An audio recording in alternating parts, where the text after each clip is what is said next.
Good evening, everyone. Namaste. Welcome to episode 15 of Upaj.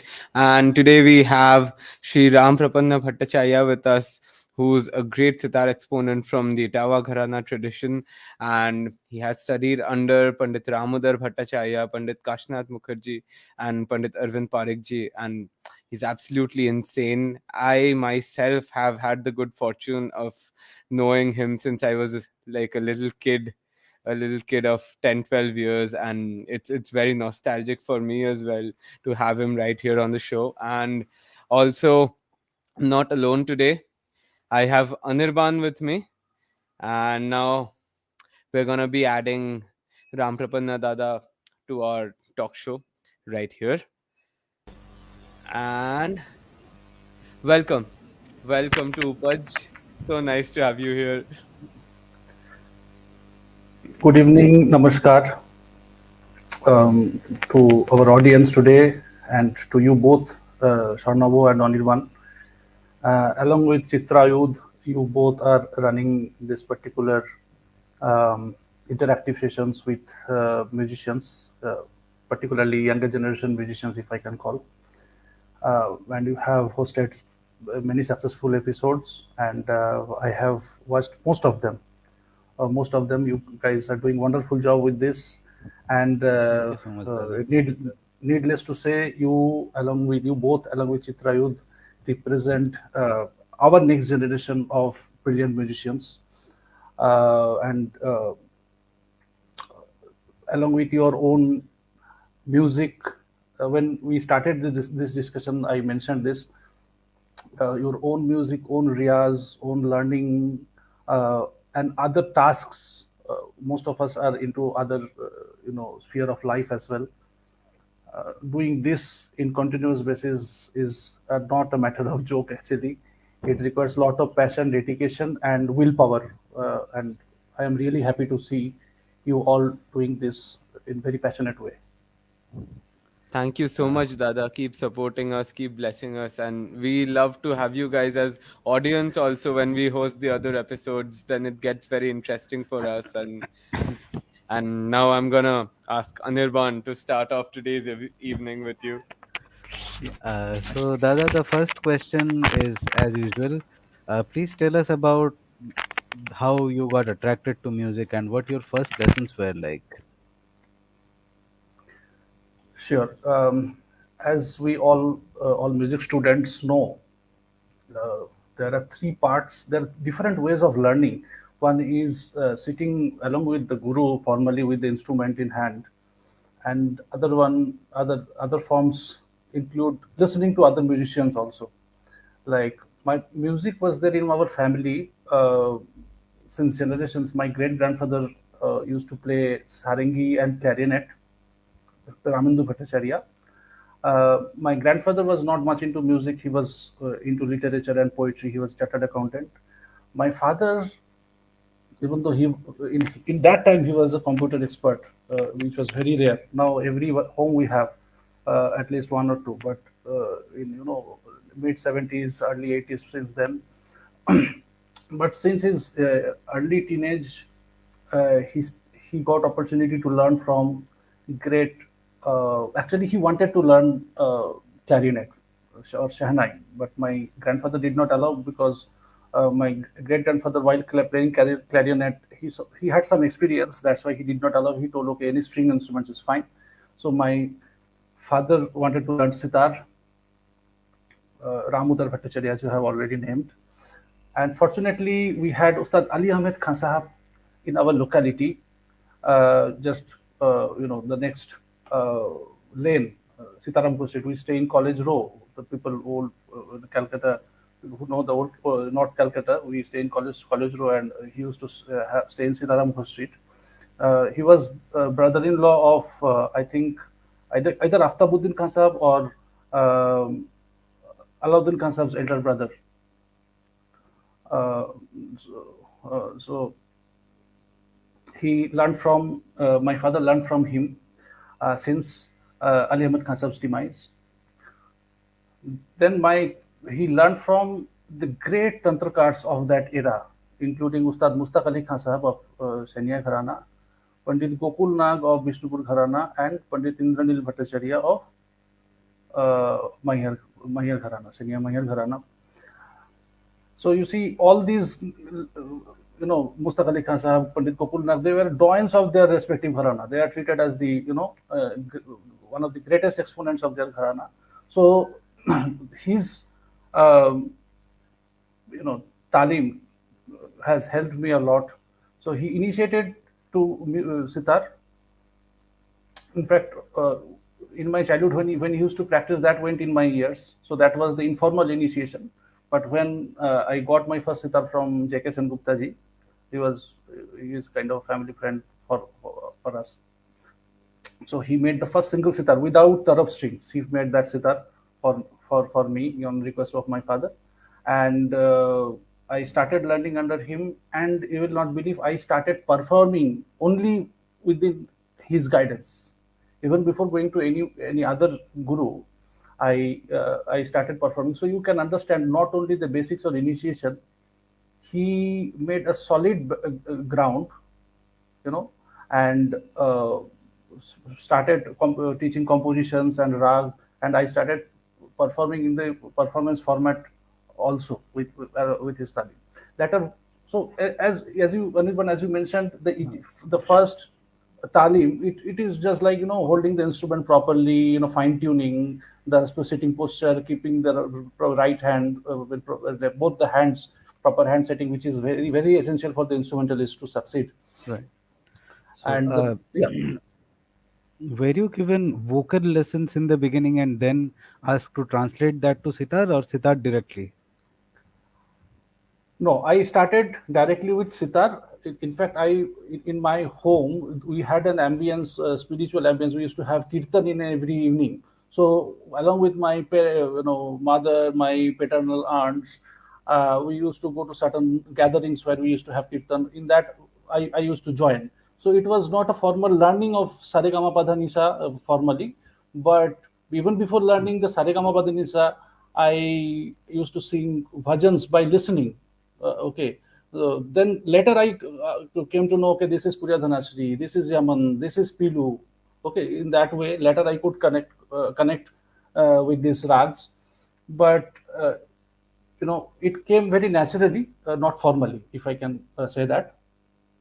And initially, the normal how to play normal da, ra, and different variations of those bowls, then left hand techniques, the understanding of the frets, notes, normal things. And I remember even till now, my father tells, okay, you have to fine tune your jor string is sounding too much when you are playing tans in fourths. So you have to till now I play, over WhatsApp video call, and he listens and he gives suggestions. So this is not happening properly. You have to fine tune.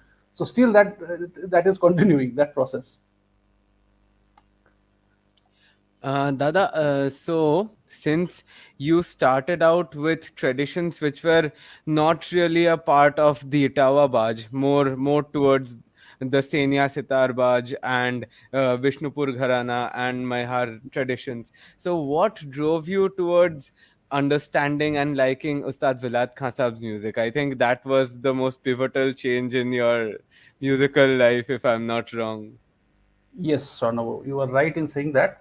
Um, Actually, Pandit Indranil Bhattacharya, his elder cousin, the son of Mihir Kiranji, and his elder cousin, Amyokanti Bhattacharya, used to learn from Inayat Khan Sahib. He was one of the most talented disciple of Ustad Inayat Khan Sahib, and Inayat Khan Sahib used to perform along with him.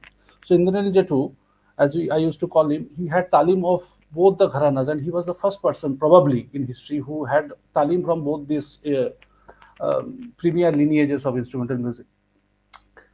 And my father, he used to take, used to take my father to different concerts, okay, of great masters. And the first experience of listening to Ustad Vilayat Khan Sahib that I get to hear from my parents, both of them, the conception of sitar playing got changed for my father. In Kala Mandir, maybe late 70s or mid 70s, Khan Sahib played Puria. Okay, it was jam-packed auditorium, and there was not a single place to, there was no seat. And he went onto the gallery, and from there he was that sitting on the staircase of Kala Mandir. Probably Keramatullah Khan Sahib was with him in tabla. He played 2.5 hours or 3 hours only Rag Puria. And my mother says, for next 3 nights my father could not sleep. Okay, so it was life-changing experience for him first, and then he had wished to learn from this gharana, but there was not much gurus from this lineage in Calcutta that time, and he could not pursue that. But it was his dream to learn in that lineage and in that style. There is a funny incident. I don't know whether it will be appropriate to say or not. Then I just started learning sitar, and in a Durga Puja, my father used to take me to roam around the city for the pandal hopping. In Singhi Park, I remember Singhi Park, they used to play different classical music, unlike present time, whatever we listen. And there was a duet recording of either Rag Durga or some Rag of Ravi Shankarji and Ali Akbar Khan Sahib. And I was very small, maybe 6 or 7 years of age, and instantly the Ali Akbar Khan Sahib sarod tonal quality catch my mind, and I told, why you have initiated me to sitar? I want to learn sarod. I want to stop learning sitar. I like the sound of sarod much more. The magical tone of Ali Akbar Khan Sahib sarod. Then he told, okay, I will wait for some time. Then he purchased the Yaman recording of Ustad Vilayat Khan Sahib with Manikra Pobotkar. Yes, I was just going to ask you. That is the most life-changing Yaman I've ever heard. Not only for me, for many musicians. And if you see, it is not about any gharana, or it is not about any kind of style. Or Ustad Vilayat Khan Sahib's music is there in every musician's, particularly instrumentalists' music in some way or other. The proportion can be little more or little less, but he is there. You take starting from the dons like Pandit Nikhil Banerjee, Amjad Ali Khan Sahib, to us, to our next generation, to you guys, to your next generation.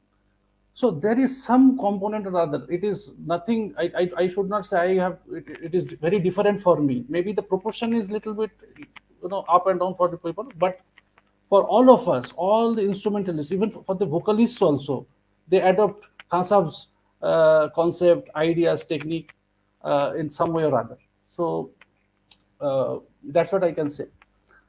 Uh, I must tell, when my father got very busy in his work and job, then he wanted to ensure that I am in touch with some performing musician, professional musician. Then I went to Pandit Soumitra Lahiri and I learned from him, because my both of them learned from Pandit Gokulnath for, I think, for some time. So they were, friends, my father and Soumitra Kapu, as I used to call him. So I learned from him for a couple of years, and then as my inclination was more towards Kansab's music, it went like in that direction. Then there was a time when we had to tell request Soumitra Kapu, but he was not very happy and ready. He told, I will teach, but again, I wanted to learn from some in that lineage. Then my father met Todit Kapu, Obigda's father. Okay, in that initiative was also taken by Jayanto Kapu, Jayanto Sengupta. So I am really in debt to all these people who has helped me in this learning process, in this journey, in this process. Yeah. Uh, Had Todit Kaku not been there, like all of you, including my guru, wouldn't really have been playing the music you guys play. So really, Right. pranam Right. to him. Exactly. Exactly. uh, there are already several people who are watching, so I'll just quickly say there is Nandan Wandreji, there is Sroboshti Didi, there is Adrian Lozak, if I have pronounced the name correctly. Yeah, he's from There is France, my friend, uh, and he is disciple wow, of Pandit Shankar Ghosh. He plays tabla. Yeah. fantastic. There is Vandana Kalpataruji. I mean, okay, she is from Kalpataru. I read the name wrong. Mhm. There is Suborno Sumona. I don't know. I mean, both seem like first names. There is Priyanka Didi. Namaskar, everyone. There is Sharojit Da. He is watching. So, thank you, Dada, for tuning in. There is Rafat Khan Niazi ji. So, yeah, Rafat Bhai basically, is it's a Rafat Bhai is a grandson of Ustad Vilayat Hussain Khan Sahab Pranpia of Agra Gharana and son of Azmat wow, Hussain Khan. He is a great sitar player and disciple of Pandit क्या Arvind बात है, Parikh ji. Yeah. Vilayat Khan Sahab's Ganda Bandar. Huh?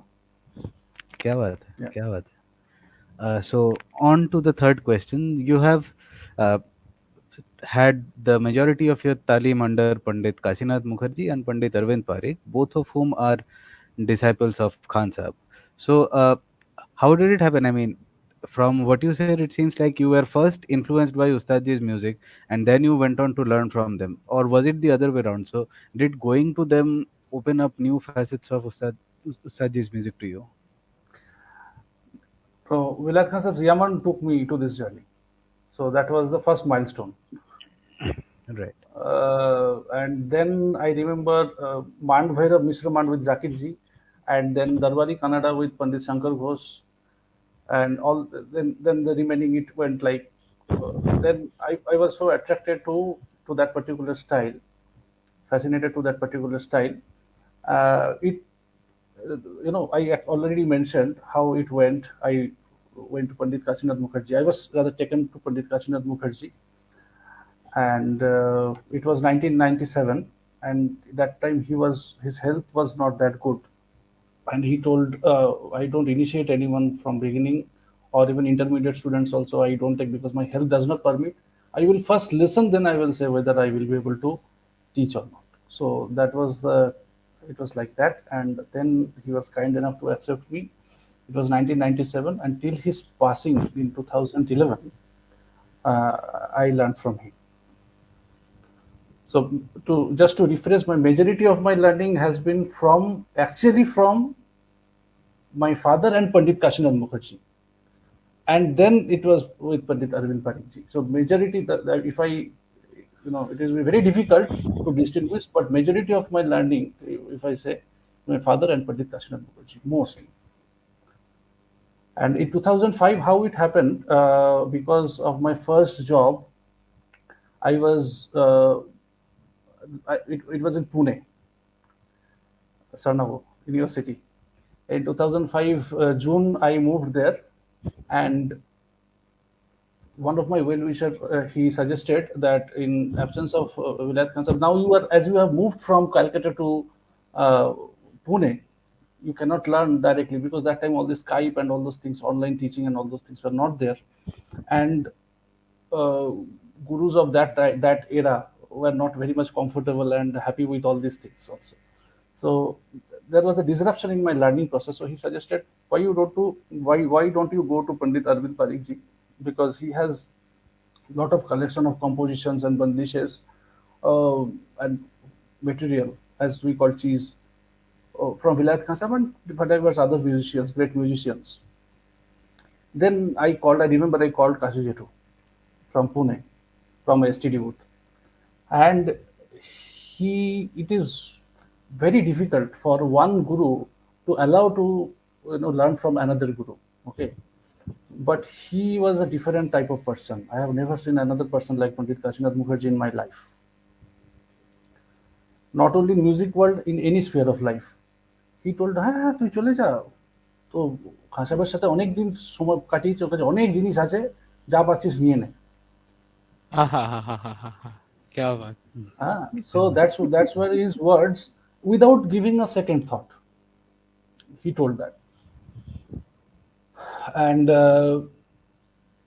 then I went to Pandit Arvind Parikh ji, and to be fair and to be honest, if I tell you, by that time I already got the exposure to this Gharana music, its intricacy. Kachi Babu did not leave anything to teach.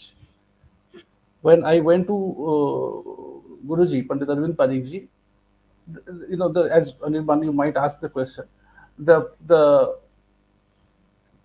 principle, okay, and the rules, the do's and don'ts, all these things which is and values and novelties of this style and this approach were already shared by Pandit Kashinath Mukherjee. And when I heard the same, I actually heard the resonance of the same thing Pandit Arvind Parikh ji. So that was a quite satisfying experience, so to say. So additional That kind delta of reinforces the thing that makes you believe more strongly that you're on the right track. absolutely, no doubt about that. The delta thing which I actually achieved from Pandit Arvind Parikh ji, were the compositions. Then intricate difference between the intricate ragas. Okay, within Purvi Tat, what are the different ragas?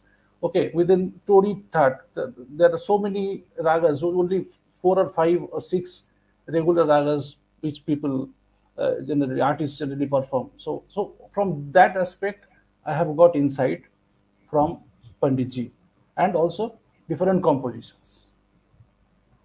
Also, Dada, we wanted to ask you this, since both of them have studied under Ustad Vilayat Khan Sahab and both of them are playing the same compositions. Now, apart from artistic temperament, which creates a lot of difference in the renditions of the same raga and the same performances, did you Yeah. find any other dissimilarities in the way Kashi Jethu and Arvind ji were thinking when they play?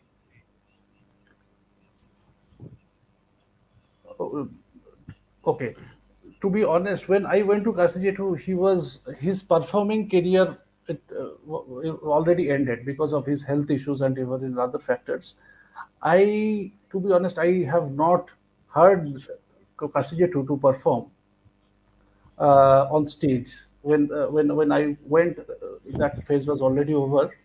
But during the demonstration, the intricacies that he used to explain, like in the different phrases in alap, or how to think. For an example, if I am playing ha, da, for an example, this phrase, if I am playing, then he asked me what exactly you play. Then I said sani dhani sa, sani dhani re sa, no, sani dhani sa re ni re sa, no, sa ni sa ni dhani dhani sa re ni sa ni re sa. So he ensured that whatever, if something is coming naturally to us, then you have to be aware what phrase exactly you are playing. Then from one you can go to the other, you can do the variation. If I am doing something in subconscious without actually knowing what I am doing, then the improvisation capability is locked over there. I will be doing, if I play 5, 6, 10 more times, I will be playing the same thing. I will not be able to go beyond that phrase, probably because I have learned from Ustad Amir Khan Sahab or Pandit Nikhil Banerjee or Ustad Vilayat Khan Sahab, their phrase which I like from a recording, I will be repeating one, again and again. So that is not a creativity.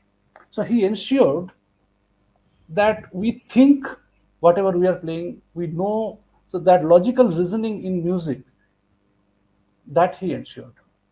And also Very the beautiful. Very beautiful, Dada. Very yes, beautiful. and also the importance of pause, gap. Sometimes he used to call Very "dadao," crucial. "sucharo."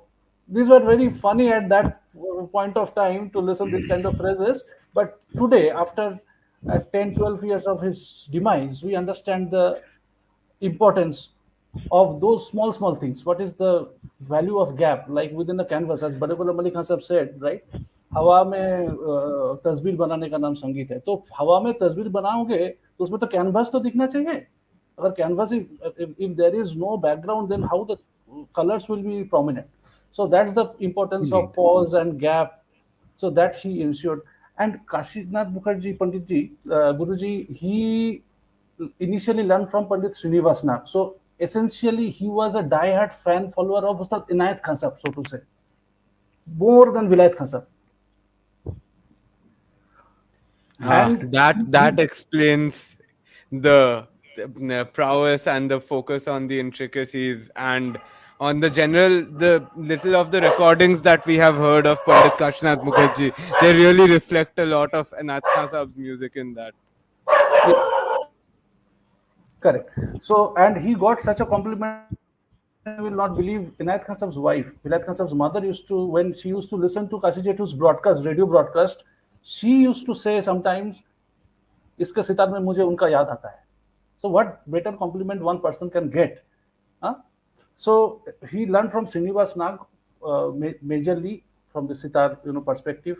And then for a brief period, 4, 5 years, I think he was with Vilayat Khan Sahab. Then, because of some reason, later he started learning from Ustad Amir Khan Sahab, vocalist. Not Muhammad Amir Khan Sahab Sarodia, Ustad Amir Khan Sahab, vocalist, till Khan Sahab's demise.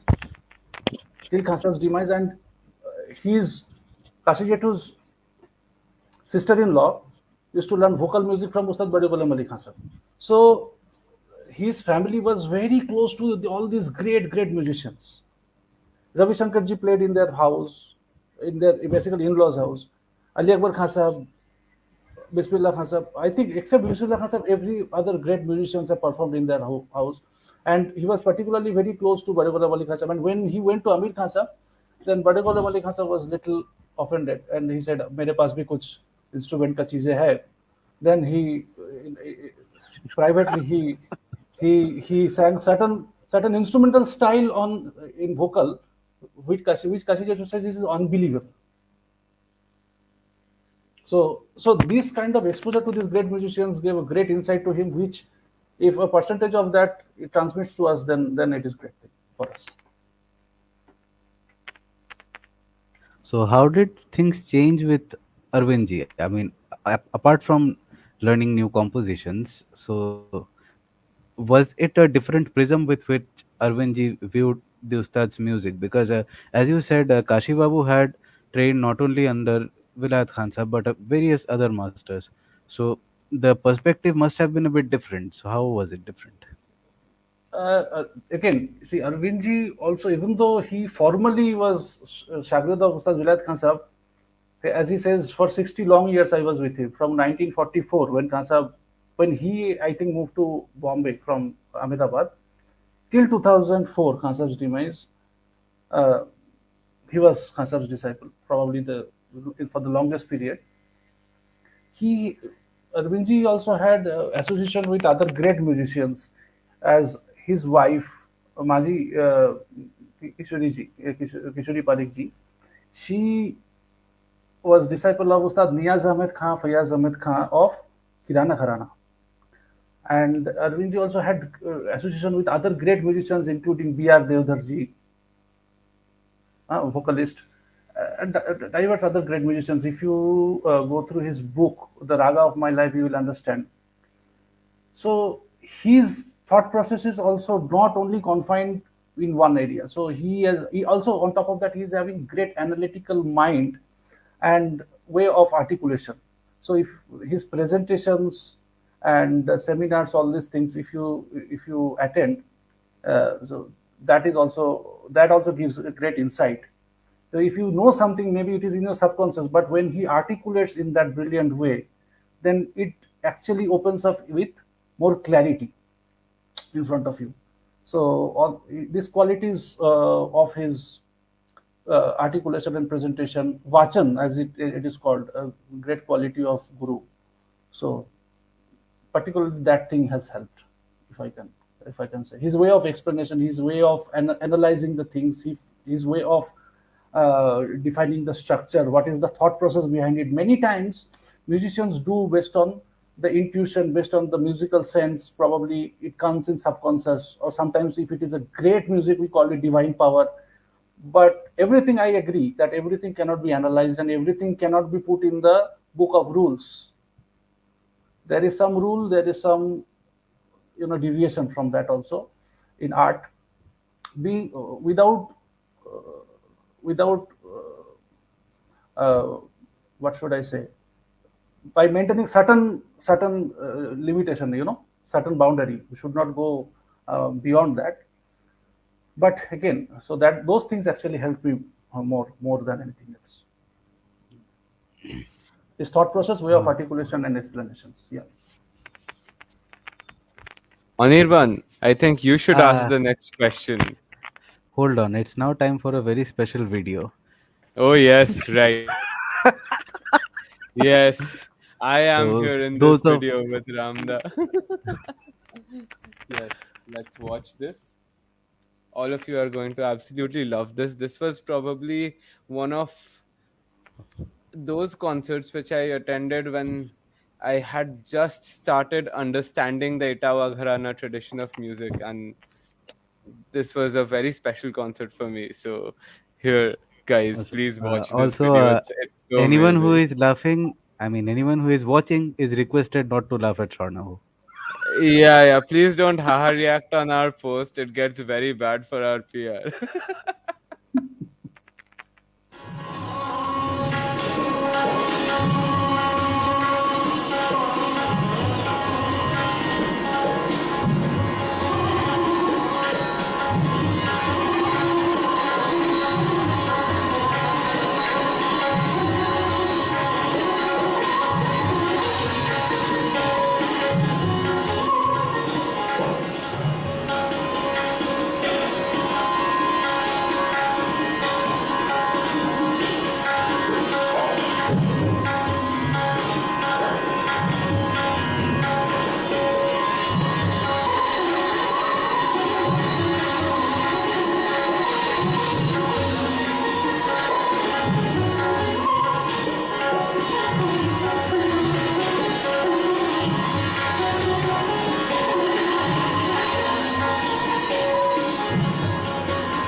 क्या बात है. Lovely memory, Swarnabha. Actually, Arindam, our friend Arindam Chakraborty, who is disciple of Shankar Ghoshji, and he's now settled in Dubai, so he has Yes. accompanied me here in Tabla. It has been so long since we have seen Orindamda in person. Yeah. Yes. True. Uh, Okay, Anirban, so you can move on to the taking next question.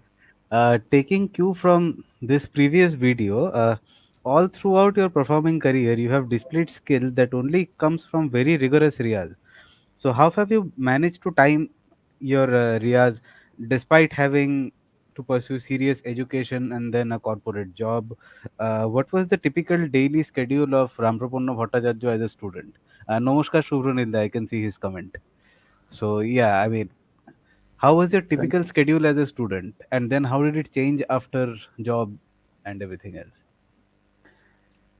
you. Right.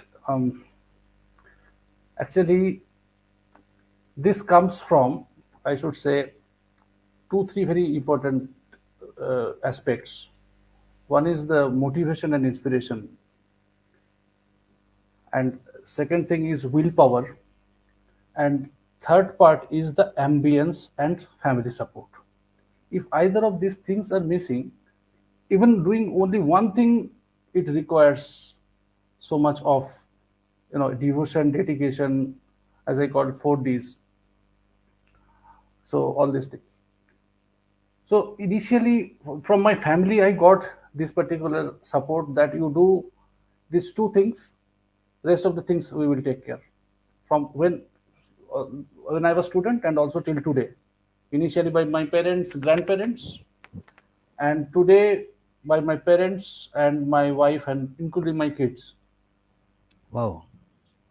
So if this support is not there, sometimes my kids get offended that I can't give them enough time playing with them, or but they by this time they understood my father is like that only. And whenever I get to spend time with them, it is always musical. Even we are speaking, I say, okay, turn on this particular recording. Something is going as background music. Kishori ji, Badugula Malik Khan Sahab, or any great musicians, vocal or instrumental music is going in the background, or I am playing certain games. Even when I was in on site, when I was in customer site, when my elder daughter was born, I was not in India. I was in Scotland. So from there, uh, during her initial months or initial few years, what I used to ensure some nursery rhymes and all those things, when those things were played on the laptop or mobile, I used to play them on sitar also, so that she can find the similarity of the sounds and ear gets developed. So these are kind Right. of musical time that I try to do whatever I try to do. It should be musical. So that is something Let's I. get a bit deeper into the question, because this is something that is relevant to me at a very personal level. So, I mean, what was your regular schedule as a student like? I mean, attending classes, doing riyas, learning. How did you Okay. kind of put everything in a timetable within 24 hours? Okay. Yeah. So I had 8 to 10 p.m.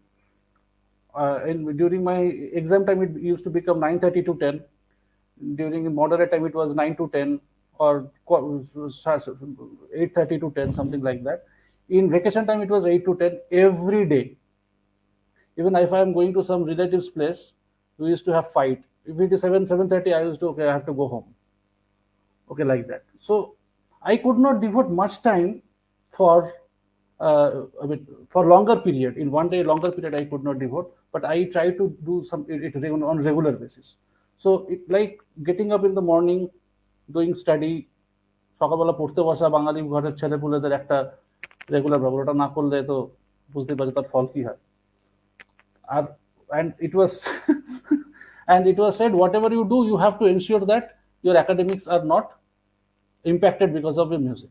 So that was this is first, and after that this is second. And if you have this as first and second, then you cannot have anything else as third. So first thing, I had to cut out everything else from my life. And it is not sacrifice. If you do something with love, it is not sacrifice. Okay. So going to school, coming back, your studies, taking a little bit rest, again in the evening study. And that 9 to 10 or 8:30 to 10 or 8 to 10, that time in the evening was my me time. And that by that time my mother used to take care of my academics, and my father used to take care of my music mostly. By 8:30 my father used to be back and used to sit in the corner and supervise my riyas. And I fortunately I got a very great tabla teacher, affectionate tabla teacher. He was supposed to come once a week. He used with affection. He used to come thrice or four times a week, and that's why all these things came into place. Uh, Indeed. And Over to after you, Swarnabha. after madhyamik exam, I remember it was a 3 months gap. That time, I thought to see how the great ustas used to practice for longer duration, because till that time I didn't have any chance to try that. So that time I used to play for 4 hours, 6 hours, sometimes 8 hours. Only that 3.5 months I got opportunity. Sometimes I practiced overnight. If next day is the Holi, my other friends are planning for how they will play Holi in the next day, but that Holi I will sleep for that the whole day. The whole, overnight, that was the night to do riyaz, overnight riyaz with my tabla player friends. If you Remarkable. plan, and if you set your priorities, then it is not difficult. It is difficult but not impossible. Dada, on these lines, how did your approach to Riyaz change over the years? Like, we heard about your student life and right now your professional life. Like, how did you indulge yourself more and more in Riyaz over the years? And also, along with this question, I'll also add, the same goes for performance. How did your performance change and how did you shape it over the years? That would be a very insightful answer if you could. I will try to know it because it is very tricky and a big subject to discuss. Um, Initially, there are two parts, as we all know in music. One is content, another one is execution. What we play and how we play, and mostly the gharana or the specialization and all these things differ based on the how part, how something is executed. Now, when we learn from the guru, initially it is the how, the technical part, how to the technical aspects. Then, once we are in certain level, in position to adapt the things, then we start learning the ragas, compositions, and the presentation format, how to present in the performance format, classical, semi-classical, what is the different types of semi-classical and specialties and all that. So, keeping that in mind, our my riyaz initially was technical, purely technical, and then when I started to learn the rags and how to place that with tabla, how to match that with tabla, how to play compositions and then improvisations on top of that. uh, in that period, to be very honest, my technical riyaz took a back seat. Okay, after initial 4 5 years of learning the basic things, when I started learning the composition ragas, the technical areas I actually stopped doing. Then when I moved to Pune for my first job in 2005, then I had lot of time, and I did not have any tabla player to play something on performance format. That time we did not have all these tabla apps, iShala and iTabla Pro and all those stuff. That time I had enough, and there is no relative, no friends to go do party and all those things. And I was never a party person. Then I started doing the technical riyas, the sapat, palta, the way it should be practiced. I started very seriously, and that started reflecting in my playing also. Since then, that's what my father says. My transfer to Pune was a blessings in a sense, because I started doing this technical practice very seriously, and then I understood, like, when we start achieving something, okay, it is, and when we achieve certain level, then in classical music it is very difficult to continue in that. If we don't do that kind of riyaz which took us to that level, then again we will be again down. Forget about going a step above. So since then till today, one thing is common: the technical riyaz. If that lags, then I will be able to play whatever I am playing. But there will be a background struggle which I know and my sitar knows, and probably my father or who knows me very well how my playing, they will know that I am not on the top form. I am not in the top form of my riyas. So that is something which I try to do very seriously, and I have tried to make, you know, because we have different phases in our day-to-day life. If you are in academics, or if you're in corporate job or research, or if you do some other task, we have different phases where we have a lot of pressure, and we have medium pressure, and we are relaxed. Okay, so based on that, within riyas also, I try to find something as mandatory. If I say to myself, I have not done a riyaza for a single day, that means I have done that particular part. No riyaz does not mean not touching sitar. I have done that part, that bit. That is mandatory. Then essential, and then nice to have. I have divided into these three segments: mandatory, essential, and nice to have. In the crucial part, where I have to work for 12, 14 hours a day, or sometimes 16 hours a day, then I ensure that mandatory part is not missed.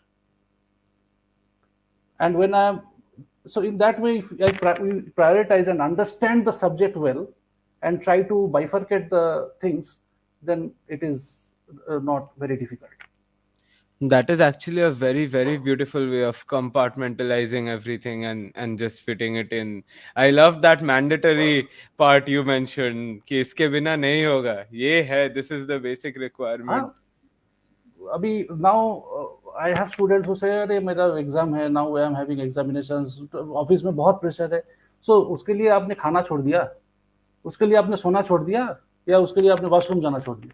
So it all depends how you think something to be, part of your life. If you think it as part of your life, then in Pandit Arvind Parikh's residence, Ustad Shahid Parvez Sahab said one thing very beautifully: आपको time को चुराना पड़ेगा. I told him, recently I met, I told that has been the mantra of my life after listening to your words, Ustad ji. कि time को चुराना पड़ता है. अगर आप किसी से प्यार करते हो तो फोन पे बात करने के लिए आपको टाइम निकलना पड़ता है क्या? वो टाइम निकल जाता है. तो म्यूजिक को प्यार करोगे तो टाइम निकल जाएगा. और रियाज कड़वा घोट है, उसको आपको उसी तरीके से करना पड़ेगा. उसमें ऐसा नहीं कि आपको बहुत मजा आएगा. मजा आने का टाइम एक बात, बहुत दिन करते करते रियाज में मजा आने लगता है. Initially it is very difficult, but once we find the interest and spices, we have to add spices into technical areas. Okay, so then it becomes interesting. I'm sure both of you know this. Very beautiful and so relatable, Dada. Yeah. Anirban, go ahead. Again, before I go ahead, so there is this very old clip of you playing Alhaya Bilawal. Was this from before the time that you had a job? Or before you went to Pune? No, this was when I took admission in college, I think. It was in 2000 or 2001, before going to Pune, yes. Right. Swarnabha, you might want to play it, and then maybe Dada, you can say what has changed in your playing after that. Sure, okay. What a beautiful follow-up to the question, Anirban. Okay, let's go ahead. Alaya Bilawal.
Yes. So from that period, how has your playing changed now? I mean, in your opinion?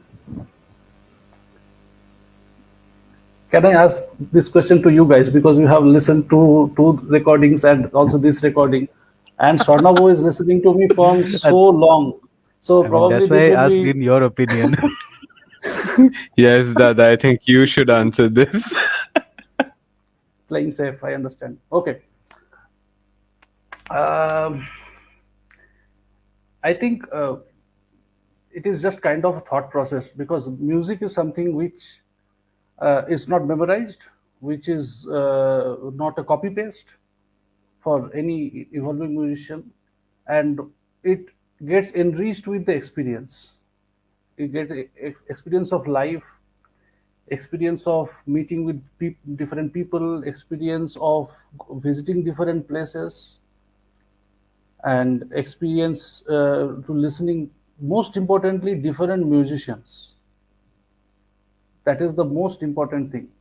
So initially, as in musicians family in ancient time, they were, I mean, gurus used to ensure that they don't listen to anyone else other than the direct gurus, like in the gharana music, so that the bass becomes strong. And when the bass becomes strong, and they know, we have a in Bengali, right? কি ছিল কথাটা? উত্তম নিশ্চিন্তে চলেন অধমের সাথে, তিনি মধ্যম, যিনি চলেন তফাতে, নাকি এরকম কিছু একটা ছিল। So that, what does that mean? Who knows what to adapt and what not to adapt? What goes with the values? I'm not saying some music is good or some music is bad. I'm not saying that, but to adapt something from others, other gharanas or other styles of music, or even Western music or ghazal or any kind of other type of music which is not classical, or even Carnatic music, one needs to have very strong base in own system. So I think initially it was like that for me also, and later I got exposed to other diverse kinds of music of other great musicians in Hindustani music, in other forms of music also. Um, in when I used to study late night, then in FM Rainbow, I don't know whether it still happens or not. They used to broadcast music of great musicians from 12 midnight to 1, and from 1 to 2 they used to broadcast ghazals, because that is not the prime time. No one will listen. Everyone is sleeping. It is the best time to broadcast classical music. But it was good for me because I used to study that night, and I used to keep all the mechanical things, so that my conscious mind adopts those music. So that was a great opportunity to listen to diverse musicians for me. And once we have exposure to the diverse musicians, I could understand why Vilayat Khan Sahab used to tell Fayaz Khan Sahab, Abdul Karim Khan Sahab, Fayaz Khan Sahab, Abdul Karim Khan Sahab, Inayat Khan Sahab. Then when actually I listened to Fayaz Khan Sahab, then I understood what is the link. When I actually listened to Abdul Karim Khan Sahab, I understood what is the influence. Badu Ghulam Ali Khan Sahab, Amir Khan Sahab, Ravi Shankar Ji, Ali Akbar Khan Sahab, Halim Safar Khan Sahab, who not? In vocal, so many greats, Mallikarjun Mansur Ji, then Basavarao Rajguru Ji, Kumar Gandharv Ji, take any name, Mahubai Kurdikar, Kesar Bai, then in recent times, Rashid Khan Sahab, Pandit Ji, Ulhas Kashalkar Ji, take any name. सबको सुना उस वक्त, and all those things impact some way or other. Ulhas's music has when I started listening to him, his music influenced me a lot later, and I got opportunity to have his blessings, and later part. Yeah, so in that way, it enhanced and it influenced, it got enriched with blessings of these great musicians. And it is not specific to me. It happens with any musicians, as Vincent used to say. That is very true. कोई भी अच्छा artist बहुत बड़ा चोर होता है. And another thing he used to say, very Ulhas ji important. also said the same thing at Arvind ji's residence, I think. He said, I think something like, Sab chori ka mal hai. Something like that he said. Correct. And Vincent ji said another very important thing, प्रभाव ढेर का भाव खुद का.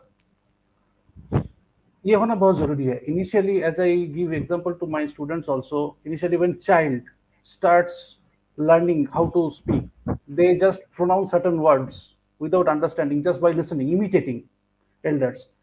And then then when they start saying certain phrases and sentences without understanding the context and the background, we take that very sweet way and funny way. That time we laugh, right? But when their brain develops, they understand, okay, in this situation this needs to be said, this situation this needs to be said. Then they start saying that whenever they're hungry, they say I'm hungry. When so all in the, so music is also in the same way. Initially everyone copies, and that time some people say, okay, he is doing copy, why copy? Initially everyone copies to learn. When their brain develops, when their understanding grows by listening to others, then it takes a shape. And based on the context, they start delivering their own thought process through music. Then it does not remain copy paste. Initially, it will be copy paste, and gradually it evolves and it becomes someone owns interpretation of music. No one cannot play. Okay, Pandit Nikhil Banerjee's one recording top to bottom. No, it cannot happen in classical music. It is not modern song. There cannot be Kishore Conti or Lata Conti in classical music. That is right. That is right. I'll just take a moment to read a few more comments. Subronilda has another comment. Thank you so much, Dada. Please keep blessing us. There is Emily Ghoshji, there is Bulbul Mitroji, there is Sri Anindo Banerjee, there is Sri Raj Kumar. Who else? There is Kamalini ji. Yes, this will be up on YouTube just before our next episode. There is Imonda. Namaskar, Dada. Thank you for tuning in. Uh, okay. So I guess now we can move on to the next question. So you are a very active teacher as well in the field of sitar. If, in fact, just before this session, you had two classes that you told me. So the question is, do you feel that today's technology has made life easier for students of Hindustani classical music? Has it also brought about any difficulties? How do you advise your students to deal with these? The question itself is having answer hidden within it. It is blessings and at the same time it is curse. Because I am taking lesson from Anirban, suppose. So Anirban, I am taking lesson from you. And as soon as I disconnect, I am taking lesson from Swarnabha as well. Okay. And then immediately after I am disconnecting with Swarnabha, I am taking lesson from Chitrayut. Okay. So everyone can be contacted by social media, email, WhatsApp, and everywhere we see advertisement. Okay, I am teaching, someone is teaching. So a cheke badano is the biggest problem in this setup. As I said initially, I am telling the negative point first, and then I will tell you the positive point. Initially, one needs to learn from one guru for a long duration. Once the base is solid, then I told you about Kashinath Mukherjee, Panditji, who told you go to that guru, other person who has lot of collection of compositions of Vilayat Khan Sahib. You should learn from that. I heard Guru Gyan Prakash Ghosh took Pandit Ajay Chakravarti to Ustad Munawar Ali Khan Sahib, that your inclination is towards Bade Ghulam Ali Khan Sahib's gaiki. You should learn from Munawar Ali Khan Sahib. Just imagine what big heart these gurus used to have. Today we don't have that these kind of examples. So it should be like that. When there is a time, one guru should recommend to the other guru, okay, whatever I could do, I have done. Now you have to go to this person because your inclination is towards that. He will be able to help you in that direction better way. Okay, so this is something that we need to understand and adhere. 5, as Ali Akbar Khan said, right? 10 years, if you just have to riyaz, then it takes 20 years to please yourself. Then please another 10-20 years to please your audience. Then it takes lifetime to please God. So if we keep these words of patience and perseverance and persistence and perspiration in mind, then we will not just hop from one guru to other guru without understanding the context. And when the student, someone is deciding to do classical music, it is very difficult. First, I should discourage, because what I have seen, some people come 1 week, 2 week, 1 month, 2 months, 3 months, 1 quarter, 2 quarter. After that, they understand it is not my cup of tea. They leave. Because it requires so much of patience and dedication, right? It is, and today for the kids, the parents' expectation is just learning 3 months. After learning 3 months, they will start performing on stage. So this is not an instant noodles. So that's why we have to be very patient and we should have very much patience and do certain basic things under guidance of one guru. And before you choose guru, you have to do certain homework. Okay, so if I want to go what I want, whether just speak, if required, speak, share your expectations, listen to your guru's music if it is matching with your temperament, and for what purpose you are going to guru. If you are an advanced musician and if you want to have something on top, then this discretion should be there before approaching a guru to learn from. And with this technology, as you see, I am sitting in Hyderabad, you both are in Mumbai and Pune, and we are connected, and everyone sitting from their home watching. We are not dependent on any kind of broadcasting agent, media, or some dada, some didi who will approve our audition to enter the chowkat of any particular building to start broadcast. So this is a liberation for musicians. This is a liberation for musicians, that everyone who is having broadband internet and a mobile device or laptop, they can share their own experience, opinions, and learning with others the way we are trying to do today. So this is a great thing, and I have seen my generation, whoever like myself and others, we have grown up together. We have seen this junction point when there was this kind of autocracy and dictatorship, okay, with a group of people who used to control whom people will listen and whom people will not listen. They used to control, but that has gone, fortunately. But the problem again is that there is no quality control here. Here now I am Ram, you are Anirban, and you are Swarnabha, we are doing. Again, another ABC can do the same thing who might not have at least a percentage of this quality, which by grace of God we are possessing. Right? So everyone is entitled to do everything. So that is a kind of, there is no filter there is no quality control. So the listener's discretion has been very important, whom to listen, because if you search on YouTube, I was discussing this with Shubhronil the other day.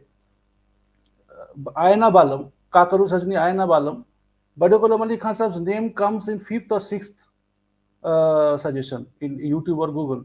First 5 are someone else.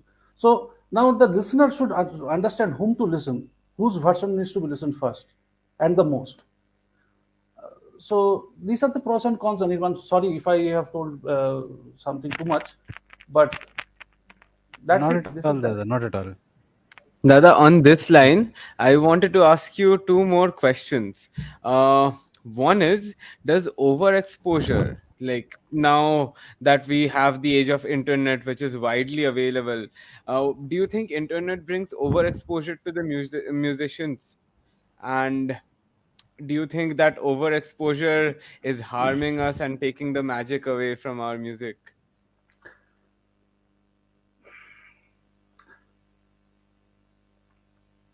I can relate, because just last month, one very talented and very renowned, very young sitarist came to Hyderabad. I will not take the name for the sake of maintaining privacy. He performed here, brilliant sitar player, and he told Dada, the way you perform, you maintain the purity in such a way. ये सीखने लायक है. I'm not over glorifying myself. I'm just saying what he said. Because अभी हम लोगों को इतने सारे music के एक्सपोजर हो गया, हम लोगों का वो सारा म्यूजिक, वो सब इन्फ्लुएंस आ जाता है. But the way you are maintaining the authentic approach of sitar, that वो हम लोगों से नहीं होता है. So here, so now he is aware, and still he is doing that. So that doing something by knowing and doing something by not knowing is the differentiating factor. If I want to do something and I'm listening something and doing that thing, that is fine. But without having a strong base, a strong foundation in one particular thing, if I'm exposed to multiple things, as I said, in ancient times, ustads used to ensure that their kids, their students are not exposed to others' music till their foundation is strong. जब तक foundation strong नहीं होता है, till then I think this overexposure actually harms. Once I know what to adapt and what not to adapt, something I'm listening for enjoyment, not for adapting, in my music, right? So that discretion, once we develop it within ourselves, then it is fine. And also, I think now it requires guru's guidance on whom to listen for learning. Sometimes my students, I advise them for purposeful listening. Whenever you are listening, then understand what is the intricacy behind it, what is the thought process, why it is being done, what is the logic behind moving one phrase to other, what is the background of this silsila. Okay, so once these things start understanding with the guidance of guru, then it is fine. I think for listening also, for this overexposure, gurus need to guide at least the basic or intermediate students. Okay, listen to everyone, but adopt these good qualities. These are the qualities that you have to adopt, and these are the qualities from which you have to stay away. Listen for your environment, but don't adopt in your music. Okay, Dada, we have a question from one of our members in the audience, and he has asked. I'm pinning the question on the screen itself. There are musicians who are so narcissistic that if you comment on their YouTube videos that you don't like their music, and you like what maybe he has mentioned Samanvay Dada here, maybe what Samanvay plays, then that said person will block you. What are your thoughts on this? Can you go to the next question, please? Are you sure you want to skip this one? Can you please go to the next question, please? Okay, let's move on then. Uh, so there is this entire debate. I mean, it has been going on for years and years. Like there is one group of musicians who will say that no, what is pure, what is gharanedar should be preserved, and there is Hmm. another group of musicians who believe in kind of pushing the boundaries, breaking the rules, doing something new to take the music forward, Hmm. or so it is believed. So, what is your stand on the matter? Uh, Right. As we discussed, the gharana is basically a specialization, and the specialization should not be limitation. Okay, so these gharanas are basically a set of values or set of maybe certain emphasis of certain rasabhav. Okay, because we have navaras in certain gaiki or certain style, we find predominance of karun ras. It is not like that the other rasa are absent in that, but predominance probably in Agra Gharanas, Khayal Gaiki, we might find the emphasis of Veer Ras, okay, or Shringar Ras, or Bhakti Ras, or Karun Ras. So these can be the differentiating factors. But these Gharanas, there are certain Gharanas which are extinct or nearly extinct because uh, we like, and the Gharanas remain alive because we have certain creative mind who changed the direction.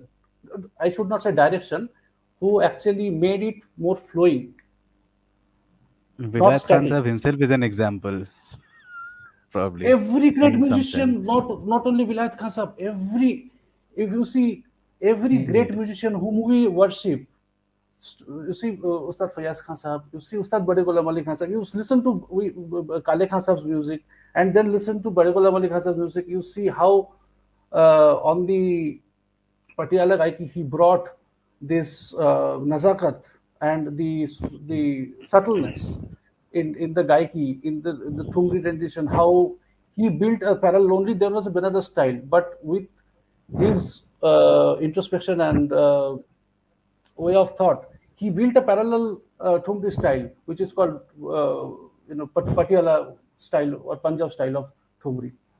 So every timeless musicians created a difference and made that particular gharana moving forward. You, you take any great musicians. take in instrumental or vocal music.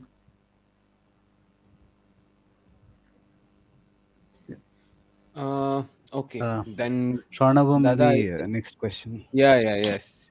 I will move on to the next question now. So, as we all know that of course the Itawa Baj is the foremost influence on your music, as we were discussing for this long and we have arrived here. But you also mentioned the other influences of the different gharanas, and not even sitar, other instrumentalists and vocalists and everyone who has influenced you.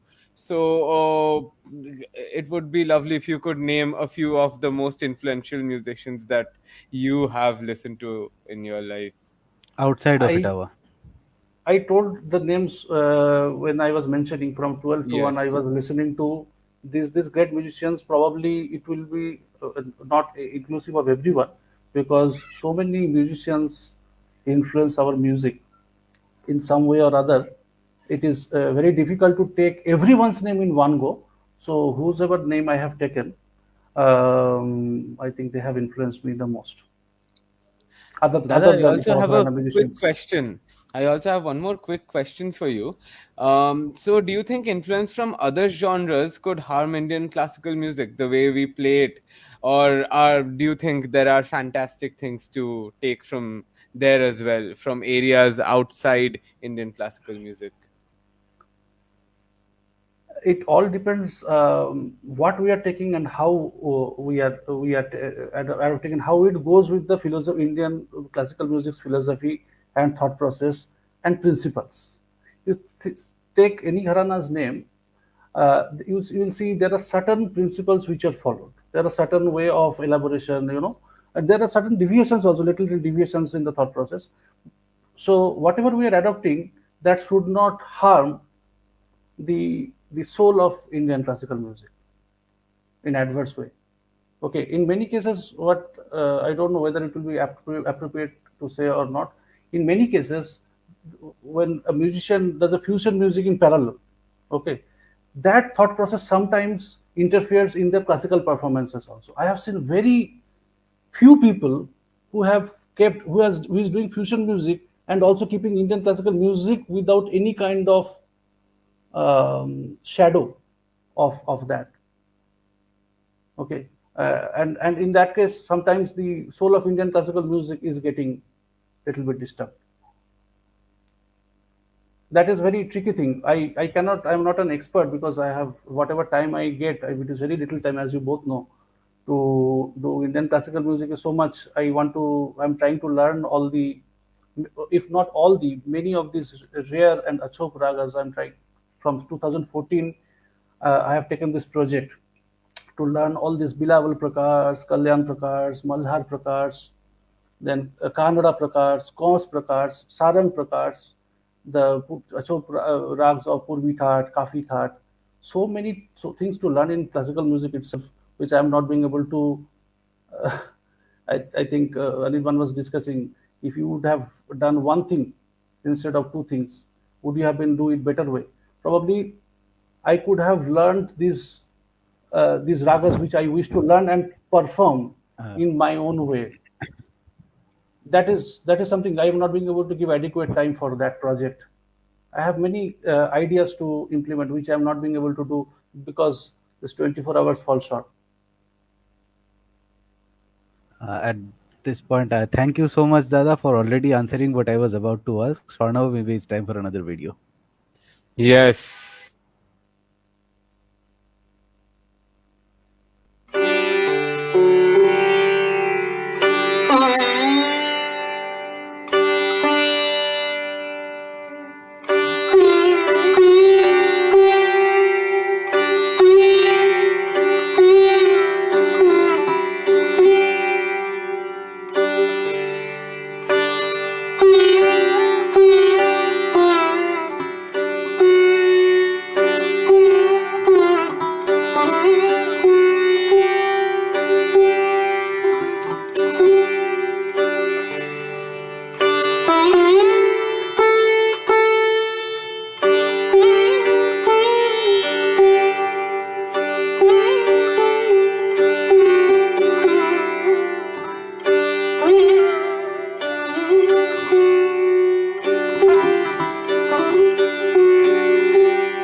And Should be we more are or less. back after a marvelous Madhyam Se Gara. And Dada, I think today we'll be asking you the last question, which is a very general question that we ask every guest. So, what is your advice to those who have just started out on their journey in Hindustani classical music, and more focusing on the instrumental uh, people? I think like the questions which were answered, which we discussed, um, if we consolidate, we will get the answer of this question also. For an example, not to rush, not to hurry, to have patience, because it is classical art is something, be it classical music or be it classical dance, be it Carnatic, be it Hindustani, or be it Western classical, uh, to at least to be able to play in decent way, we have to be little bit patient, because it requires rigorous hard work in consistent way for a considerable period of time. Then only we are in position to at least do it in decent way which people will be able to tolerate. And it also depends on multiple factors. If one of those factors are missing, or even all those factors are also there, no one can guarantee that someone will be musician. Some scent, sages, all these things cannot be prepared, cannot be made. वो आप से बन जाता है, उसको बनाया नहीं जाता है. And how it will have, probably the atheists will have different interpretation. Who believe in God, they will have different interpretation. Some people call tasis, some people call blessing, some people call, well, samaskar of last birth, some people call, you know, something else. But there is some X factor which is required to be able to for someone to be an artist. Okay, so um, yeah, so that's what I want to say. Very inspiring, Dada. Very inspiring. No, I don't It know has whether been it is wonderful having inspiring. you here, Dada. Anirban and Swarnabha, I don't know whether it is inspiring or not, because what I said is, even after having all the components in place, there is no assurance that someone will be an artist. But I think what, that is the biggest inspiration, that uncertainty. That's what we all thrive on. I think that is what makes a musician a musician. What do you say? yes, true, true. Yeah. Anirban, you want to Uh, conclude the session today? Not much to conclude right now. It has been wonderful having you here, Dada. Please keep inspiring us with your music. Please keep blessing us. Thanks to everyone who tuned in. And finally, because uh, we have Ramda today, the best way to end today's session has to be Bhairavi. So let's Yes, conclude with a Bhairavi. my favorite. Thank you, thank you, thanks to you both for hosting me. Thank you. Our pleasure, Dada. Thank you everyone for watching. Now we are gonna end the show with a beautiful Bhairavi by Dada. So let's all listen to it. I played it in Nottingham in 2014, just for the information. Uh-huh.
Okay. Thank you everyone for sticking around. Thank you, Dada, for coming to our Namaskar show. and good night, everyone. Thank you. And everyone, the episode will be up on YouTube really soon. So those of you who are looking forward to watching it on YouTube can tune in very soon. Anirban will update everyone's page, and you will find the video on the YouTube channels and the links on all of our Swarnabha, pages. you shouldn't be making all this public. Who is the one to make? It's okay. It's fine. It's it's just you and me. But yeah. So see you all in 2 weeks again. Bye bye. Good night.